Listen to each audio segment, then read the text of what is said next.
तो शुरू करते हैं सामान्य ज्ञान के प्रीवियस ईयर क्वेश्चंस के लिए। ये वीडियो 48वां भाग होगा और अगर आप चाहते हैं इस वीडियो का पीडीएफ या फिर इसको एक टेस्ट के रूप में लेना तो इस ऐप को डाउनलोड करिए। डायरेक्ट लिंक वीडियो के डिस्क्रिप्शन में और पहले कमेंट बॉक्स में मिल जाएगा। शुरू करते हैं। देखिए यहाँ पे क्वेश्चन आ चुका है, 4 विकल्प। ये क्वेश्चन कहाँ पर पूछा गया था ये आपको यहाँ मिलेगा।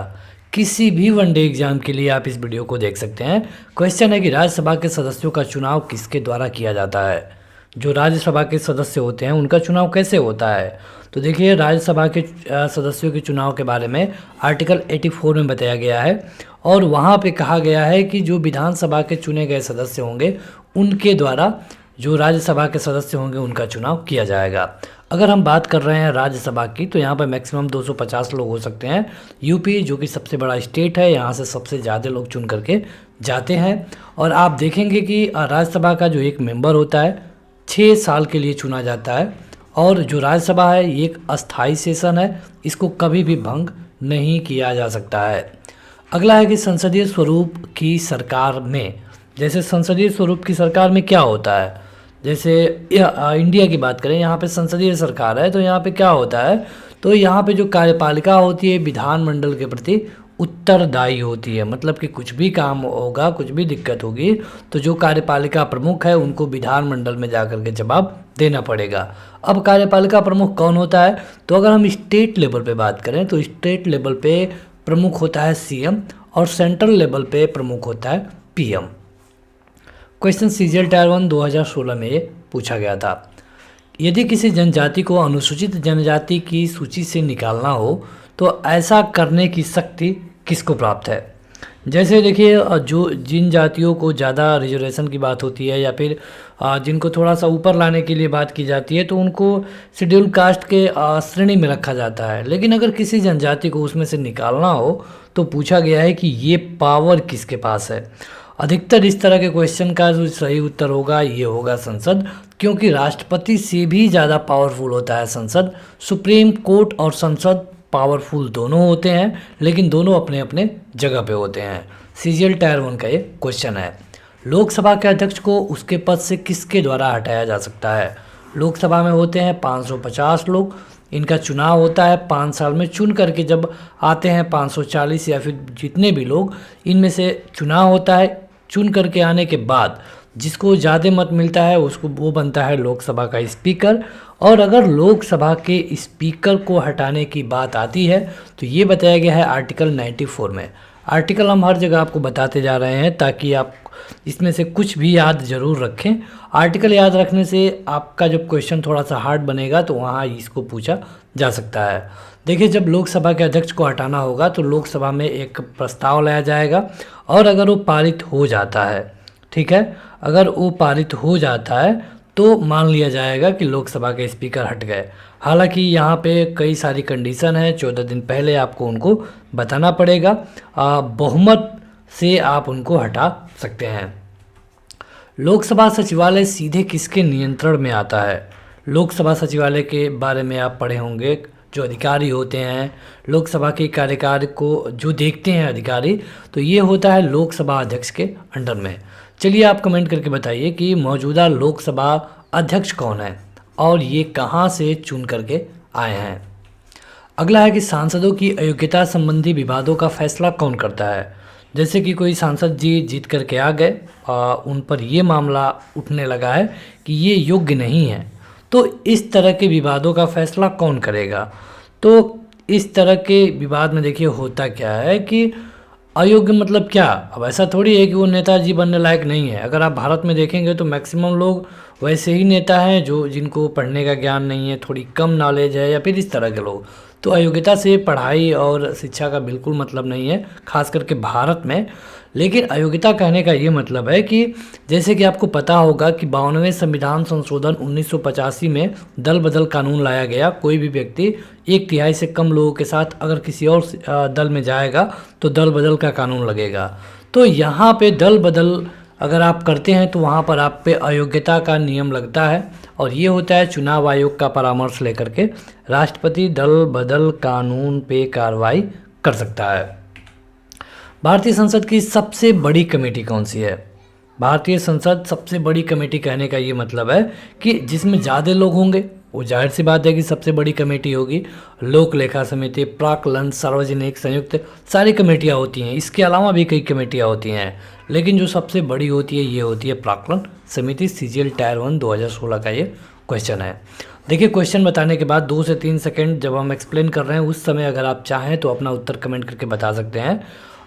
ये वीडियो हम जल्दी से ख़त्म करना चाहते हैं, आपके टाइम को बर्बाद ना करते हुए, इसलिए, और ताकि आपको फ़ायदा भी मैक्सिमम हो। भारत में राजकोषीय नीति कौन तय करता है? भारत में जो राजकोषीय नीति क्या होगी, कहाँ पर कितना टैक्स लगाया जाएगा, कहाँ पर किसको लोन देने की ज़रूरत है, तो ये सब तय करने का अधिकार किसके पास होता है? वित्त मंत्रालय को। और वित्त मंत्रालय में एक वित्त मंत्री होते हैं और इसके अलावा वित्त सचिव भी होते हैं। सीजीएल टायर 1 2016 का ये क्वेश्चन है। लोकसभा स्थगित करने का आदेश किसे कहते हैं? लोकसभा को स्थगित कर दिया गया है, तो ये आदेश देने का अधिकार किसको है? तो लोकसभा को स्थगित करने का अधिकार केवल और केवल राष्ट्रपति के पास है। हालांकि ये अपने मन से बिल्कुल नहीं कर सकते हैं। प्रधानमंत्री के सलाह और कैबिनेट के लिखित आश्वासन पे मिलने के बाद ही जो राष्ट्रपति होते हैं लोकसभा को स्थगित कर सकते हैं, मतलब कि ख़त्म। सीजीएल टायर 1 और एक बार और ये क्वेश्चन पूछा गया था। जब किसी संसद सदस्य को यह लगे कि किसी मंत्री ने मामले के तथ्यों को छुपाकर सदन का विशेषाधिकार भंग किया है, तो उसके द्वारा उठाया गया प्रस्ताव क्या कहलाता है? अब देखिए, इस तरह के अगर आप राजनीतिक स्तर पे सोचेंगे तो आप कुछ भी सोच सकते हैं। अगर आप प्रश्न पे जाएंगे कि विशेषाधिकार, तो ये होता है, अगर इस तरह का मामला है तो उसको हम कहते हैं विशेषाधिकार प्रस्ताव। कोई भी मेंबर है कुछ भी सवाल पूछ सकता है, और अगर उसको लगता है कि जो मंत्री जी बता रहे हैं उसमें कुछ गलत है या फिर सही नहीं है, तो विशेषाधिकार प्रस्ताव ला सकता है। ऑप्शन नंबर 3 सही होगा। लोकसभा की बैठक की अध्यक्षता कौन करता है? लोकसभा में जब बैठक होती है तो इसकी अध्यक्षता कौन करता है, ये कहा गया है, ये पूछा गया है, बताइए। तो इसके लिए सही उत्तर होगा लोकसभा का स्पीकर। देखिए, लोकसभा में जो अध्यक्ष होगा वो लोकसभा का अध्यक्ष होगा, स्पीकर होगा। लेकिन राज्यसभा में अध्यक्ष कौन होता है? तो राज्यसभा में वाइस प्रेसिडेंट होते हैं, ठीक है। वाइस प्रेसिडेंट राज्यसभा के अध्यक्ष होते हैं और स्पीकर लोकसभा के अध्यक्ष होते हैं। लेकिन अगर दोनों का, लोकसभा और राज्यसभा का एक संयुक्त सेशन बुला दिया जाए, सबको एक साथ बैठा दिया जाए, तब इनकी अध्यक्षता कौन करेगा? तब करेंगे लोकसभा के ही अध्यक्ष। तो ये क्वेश्चन कई बार पूछा गया है। संसद के दोनों सदनों में से किस एक सदन में न्यूनतम कितने सदस्य होने अनिवार्य हैं जिससे सदन की कार्रवाई चलती रहे? देखिए, होता क्या है कि जब सेशन शुरू होने वाला होता है किसी भी सदन का, लोकसभा, राज्यसभा, विधानसभा, विधान परिषद, तो वहाँ पे ऐसा नहीं है कि पहले से ही अध्यक्ष आकर के बैठे होते हैं। जो चेयरमैन होते हैं वो आकर पहले से नहीं बैठते हैं। उसमें देखा जाता है कि कितने मेंबर आ रहे हैं, कोई 2 मिनट बाद पहुंचा, कोई 4 मिनट, कोई 10 मिनट। तो वहाँ पे होता है एक शब्द गणपूर्ति या फिर कोरम, ठीक है। अब कोरम पूरा होना चाहिए। जब तक कोरम पूरा नहीं होगा तब तक जो उसके स्पीकर हैं तब तक नहीं बैठते हैं, वो अंदर बैठे रहते हैं अपने चैम्बर में। तो कोरम को क्या कहते हैं? ये होता है कुल सदस्यों का 1/10वां भाग। अब 550 लोग लोकसभा में है तो कोरम हो गया 55। कम से कम 55 लोग आने चाहिए, दल, किसी भी दल से, कुल मिलाकर के 55। अगर राज्यसभा की बात करें तो 25 लोग होने चाहिए। यूपी जैसे विधानसभा की बात करें 403, तो लगभग 40 लोग होने चाहिए। किसी छोटे जगह की बात करें जहाँ पे 60 ही सीट है तो 6 लोग होने चाहिए। इतने लोग कम से कम उपस्थित होंगे तब जाकर के उसकी कार्रवाई शुरू की जाएगी। निम्नलिखित में से कौन संघीय सरकार की एक शाखा नहीं है? संघीय सरकार की शाखा कुल मिला के होती है 3, और 3 में से जो पहली होती है विधायिका होती है, दूसरी न्यायपालिका होती है और तीसरी कार्यपालिका होती है, ठीक। तो यहाँ पे जो मीडिया है ये संघीय सरकार की शाखा नहीं है। हालांकि अगर आप भारत में देखेंगे तो गोदी मीडिया करके एक शब्द काफ़ी प्रचलन में है, मतलब कि कई सारे मीडिया हैं जो कि सरकार की ही इशारे पे काम करती हैं, पहले भी और अब भी। तो यहाँ पे संघीय सरकार में ये 3 लोग ही शामिल होते हैं। मीडिया को चौथा स्तंभ माना जाता है अगर वो सही से काम करे तब। अगला है कि धन विधेयक सबसे पहले संसद के किस सदन में प्रस्तावित किया जाता है? सबसे पहले अगर धन विधेयक होगा तो क्या करना होगा? धन विधेयक के लिए सबसे पहले आपको प्रेसिडेंट की परमिशन मिलनी चाहिए। प्रेसिडेंट की परमिशन मिल जाएगी तब आप धन विधेयक ला सकते हैं, लेकिन केवल और केवल लोकसभा में लाएंगे। पहले लोकसभा में, बाद में राज्यसभा में। राज्यसभा को उतना पावर भी इस मामले में है नहीं। भारतीय संसदीय प्रणाली में खाते पर वोट की वैधता कितने महीने तक के लिए होती है? चुनाव के साल को अगर छोड़ दिया जाए तो बताइए। तो ये होता है 2 महीने तक, ठीक है, केवल 2 महीने तक होता है ऐसा। और देखिए 2 महीने कहने का क्या मतलब है कि ये क्वेश्चन पूछा गया है लेखानुदान धन से, मतलब कभी भी कोई पैसा निकालना हो तो संसद की परमिशन लेकर के उसको एक बिल पास कराना होता है। 2 महीने के अंदर अंदर आप निकाल सकते हैं। अगर 2 महीने के बाद निकालना है तो फिर से आपको एक बिल पास करानी पड़ेगी। महाराष्ट्र में कुल कितनी संसदीय सीटें हैं? राज्यसभा निर्वाचन क्षेत्र मध्य प्रदेश में पूछा गया है। तो अगर हम मध्य प्रदेश की बात करेंगे तो यहाँ पर कुल मिलाकर के 19 है।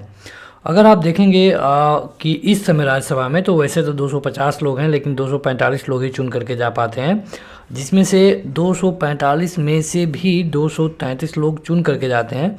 12 लोगों को राष्ट्रपति मनोनीत करते हैं। पश्चिम बंगाल में कुल संसदीय सीटें कितनी हैं? लोकसभा वाली बात की गई है। पश्चिम बंगाल में अगर आप देखेंगे तो ये है 42, यूपी में है 80। तो आप बताइए बिहार में कितनी है? ठीक है, बिहार में कितनी है लोकसभा की सीटें, ये आपको बताना है। सीजीएल टायर 1 का ये क्वेश्चन है। उड़ीसा में कुल कितनी संसदीय सीटें हैं? देखिए जब भी आपका कोई स्टेट का एग्ज़ाम होगा तो वहाँ के आसपास के जितने भी स्टेट होंगे, अगर यूपी का हो रहा है, यूपी, एमपी, राजस्थान, हरियाणा, पंजाब, दिल्ली, ये सारी सीटें आपको पता होना चाहिए। वैसे तो सबका पता होना चाहिए, लेकिन कम से कम इतनी तो पता ही होनी चाहिए। उड़ीसा में राज्यसभा की कुल कितनी सीटें हैं? तो कुल मिलाकर के 10 सीटें हैं। अगर आप देखेंगे कि यूपी में राज्यसभा की कितनी सीटें हैं तो 31 हैं। इसके बाद किसका नंबर आता है? तो महाराष्ट्र का कितना है? 19 है। उसके बाद किसका नंबर आता है? तमिलनाडु का कितनी है? 18 है। इनमें से कौन से संसद का सत्र है? संसद के सत्रों का नाम लिखा गया है। देखिए संसद में कुल मिलाकर के 3 सेशन होते हैं। पहला बजट जो कि फरवरी से मई तक होता है, मतलब ये 2 बार में होता है जिसमें बजट पेश किया जाता है। दूसरा होता है मानसून जो होता है जुलाई से लेकर सितंबर तक। और तीसरा और अंतिम होता है शीतकालीन जो कि नवंबर दिसंबर में होता है। अगर इसके अलावा भी राष्ट्रपति को लगता है कि कोई सेशन बुलाना चाहिए तो राष्ट्रपति बुला सकता है सरकार की इच्छा से। इसके अलावा संयुक्त सेशन भी कराया जा सकता है, लेकिन नॉर्मली तौर पे ये तीनों होते हैं, यानी कि आपका उत्तर होगा सभी विकल्प सही हैं। अगला है कि भारत में पहली निर्वाचित लोकसभा अस्तित्व में कब आई थी? सबसे पहले लोकसभा कब आई थी? आपको पता है कि 1951 में चुनाव होना शुरू हुआ, लेकिन ये चुनाव काफ़ी लंबा चला, 1952 तक चला। और जो पहली लोकसभा आई थी ये आई थी 1952 में। देखिए आप अपना क्वेश्चन काउंट करते रहिए, वीडियो को लाइक करिए अगर आपको ये वीडियो पसंद आती है तो, और इसके बाकी के पार्टों को या फिर पीडीएफ के लिए ऐप डाउनलोड करना चाहिए फ्री में आपको, और उसमें सारी मटेरियल मिल जाती हैं। तो अगला क्वेश्चन है कि लोकतंत्र में राजनीतिक दबाव समूह का कार्य क्या है? लोकतंत्र में दबाव समूह कई सारे महत्वपूर्ण भूमिका निभाते हैं, और आप देखेंगे कि राजनीतिक दबाव समूह का ये मतलब है कि लोगों के काम के लिए सरकार पे दबाव डालना, जन हितार्थ काम के लिए सरकार पे दबाव डालना। ये क्वेश्चन स्टोनो का है, एसएससी स्टोनो। केंद्रीय मंत्रिपरिषद का पद और सदस्यता कौन निर्धारित करता है? केंद्रीय मंत्रिपरिषद आर्टिकल 75 में इसके बारे में बताया गया है, और कहा गया है कि इसको निर्धारित करने का पावर है ये केवल राष्ट्रपति के पास होगा। हालांकि ये प्रधानमंत्री के सलाह पर ही होगा, लेकिन राष्ट्रपति ही करेंगे। निम्नलिखित में से कौन सा एक भारतीय संविधान के तहत आपातकाल की उद्घोषणा का आधार नहीं हो सकता है? जैसे अगर राष्ट्रपति आपातकाल की उद्घोषणा करते हैं तो कौन सा एक आधार नहीं है जिसको वो नहीं बना सकते हैं? जैसे किसी देश से युद्ध हो रहा है तब तो बिल्कुल आपातकाल लगा सकते हैं। देश में कहीं विद्रोह हो गया, लोगों ने शस्त्र उठा लिया सरकार के खिलाफ, हथियार उठा लिए, तब वो आपातकाल लगाया जा सकता है। कहीं किसी देश ने हमला कर दिया तब आपातकाल लगाया जा सकता है। लेकिन आंतरिक अशांति हो तो इसको लेकर के आपातकाल नहीं लगाया जा सकता है। आंतरिक अशांति मतलब कि सब कुछ ठीक ना होना, तो देखिए, आंतरिक अशांति और सशस्त्र विद्रोह दो अलग अलग चीज़ें हैं। विद्रोह मतलब कि, और शस्त्र के साथ विद्रोह मतलब कि लोग बंदूक भाला लेकर के रोड पे आ गए हैं, बस मार काट रहे हैं, तो उस समय आपातकाल लगाया जा सकता है। ये इस क्वेश्चन के लिए सही होगा। निम्नलिखित में से कौन केंद्रीय बजट की तैयारी और प्रस्तुति के लिए जिम्मेदार है? केंद्रीय बजट की तैयारी कौन करता है, उसकी प्रस्तुति कौन करता है? वित्त मंत्री जी करते हैं, और आर्थिक मामलों का जो विभाग होता है वो इसकी तैयारी करता है। अगला है कि एक नया राज्य अगर बनाना हो तो संविधान संशोधन करना पड़ेगा। बिल्कुल सही है, लेकिन ये किस तरह का संशोधन होगा? क्या ये साधारण होगा, 2/3 होगा? ये पूछा गया है। जब भी एक संविधान के तौर पे एक नया राज्य बनाना हो तो एक साधारण बहुमत से आप उसको पास करा सकते हैं। जैसे कि लोकसभा में 550 लोग हैं तो मैक्सिमम 250 से अधिक लोग इसके समर्थन में मतदान करें, तब आप उसको एक राज्य के तौर पे किसी भी जगह को दे सकते हैं मान्यता। तो बस इस वीडियो में इतना ही। 25 क्वेश्चन आए हैं यहाँ पे, और आप बताइए कि आपका स्कोर कितना है। जितने भी क्वेश्चन आपने गलत किए हैं उसको माइनस करके बता सकते हैं। अगर आपको पीडीएफ चाहिए, टेस्ट देना चाहते हैं, तो इस ऐप को डाउनलोड करें। डायरेक्ट लिंक वीडियो के डिस्क्रिप्शन में मिल जाएगा। फिलहाल इस वीडियो में इतना ही। Thank you.